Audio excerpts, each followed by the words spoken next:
నా పేరు తేలికుంట్ల రాజేశ్వరి. మాది సూర్యాపేట డిస్టిక్. ఇది మా సింహద్వారం. రండి.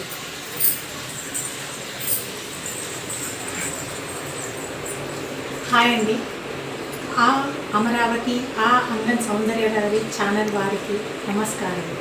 నన్ను కన్నా నా తల్లికి, ఈ సృష్టిలో ఉన్న మహిళలందరికీ అంతర్జాతీయ మహిళా దినోత్సవ శుభాకాంక్షలు. ఒక శ్లోకం చెప్పుకున్నాను. దీపం జ్యోతి పరబ్రహ్మ దీపేనే హరితే పాపం సంధ్యాదీపం నమోస్తుతే విష్ణుశక్తి జగన్మాత అనేకరత్న సంభూతి భూమిదేవి నమోస్తుతే. ఈ శ్లోకం ఎందుకు చెప్పుకుంటున్నామంటే, పొద్దున్నే స్నానం చేసి మనం దీపారాధన చేసుకునే టైంలో ఈ శ్లోకం చెప్పుకుంటాము. ఈ సౌందర్యలహరి ప్రోగ్రాము విజయవంతం కావాలని చెప్పి ఈరోజు ఈ శ్లోకం చెప్పాను. మనము ఒక అమ్మ అనే పిలుపు అర్థం గురించి మనం తెలుసుకుందాం. ఈ సృష్టిని పుట్టించింది ఆ జగన్మాత. మనము బతకడానికి దారి చూపించింది ఆ భూదేవి. తనలో ఐక్యం చేసుకునేది కూడా ఆ భూదేవి. ఆ జగన్మాతకి ఈ భూదేవికి ఇద్దరు ఆడపిల్లలే. వాళ్ళిద్దరికీ ఇలా ఎలాంటి కల్మషం లేకుండా, ఏంటి మంచి వాళ్ళ, చెడ్డవాళ్ళ, పుణ్యాత్ముల, పాపాత్ముల, డబ్బున్న వాళ్ళ, లేని వాళ్ళ, ఇలాంటి ఏ తారతమ్యత లేకుండా వాళ్ళిద్దరూ ఒకేలా ఉన్నారు. ఎందుకు, ఇది ఎలా సాధ్యం అనుకుంటే, అది అమ్మ అనే పిలుపు వల్లనే సాధ్యమవుతుంది. అమ్మ అనేది ఎలా అంటే, అమ్మ అంటే ఆకలి తీరుస్తుంది, అమ్మ అంటే సకల ప్రాణులని రక్షిస్తుంది. అమ్మ అనే పదానికి ఒక స్త్రీ మాత్రమే అర్హురాలు అని ఒక స్త్రీని అవతరింపజేసింది. స్త్రీ పుట్టగానే తల్లైపోతుంది. ఎలా అంటే, ఒక అమ్మాయి పుట్టగానే బుజ్జమ్మ అని పిలుస్తాము. తర్వాతకి మన ఇంటికి తీసుకెళ్ళినప్పుడు మహాలక్ష్మి వచ్చిందని లక్ష్మమ్మ అని పిలుస్తాము.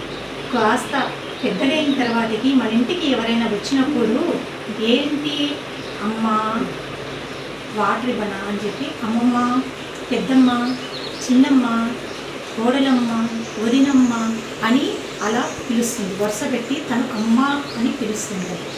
వరుసలో కాకుండా కానీ పేరుతోనైనా సరే, జాన్సమ్మ, సరితమ్మ, జ్యోతమ్మ, ఇలా పేరుతో కూడా లాస్ట్కి అమ్మ అనే పిలుపు వచ్చేలాగా చేస్తారు.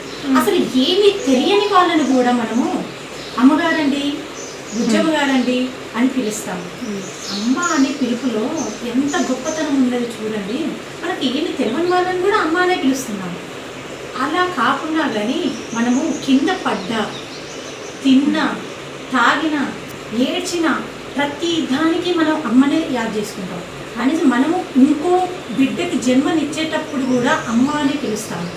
అంతెందుకండి, పొద్దున్నే లేవగానే మన ఇంటికి ముందుకు వచ్చే ఒక భిక్షాటన చేసుకుని ఒక సాధువు కూడా అమ్మ అనే పిలుస్తుంది. అమ్మ అనే పిలుపు ఎంత గొప్పతనం అంటే, ఎందుకు అని అమ్మ అని పిలుస్తాడు ఒక సాధువు? భిక్షాటన చేసేవాడు కూడా అమ్మ అని ఎందుకు పిలుస్తాడంటే, అమ్మ ఆకలి తీరుస్తుంది కాబట్టి కానీ అమ్మ అని పిలుస్తుంది. అమ్మ అనే పదము ఎంత గొప్పదో మీకు ఇప్పుడు అర్థమైంది కదా. అమ్మ అనే పదము మీలో ఎవరికైనా నచ్చితే వాళ్ళు షేర్ చేయండి, లైక్ చేయండి, సబ్స్క్రైబ్ చేయండి. ఇట్లు మీ వీరవెల్లి రాజేశ్వరి తేలుకుంట. ఏంటండి వీరవెల్లి రాజేశ్వరి తేలుకుంట? అవునండి, ఇటు అమ్మవారి పేరు, ఇటు అత్తగారి పేరు, మధ్యలో ఈ రాజేశ్వరి. ఈ అవకాశం ఇచ్చిన సౌందర్యలహరి ప్రోగ్రాం వాళ్ళందరికీ, పెద్దవాళ్ళందరికీ కృతజ్ఞతలు.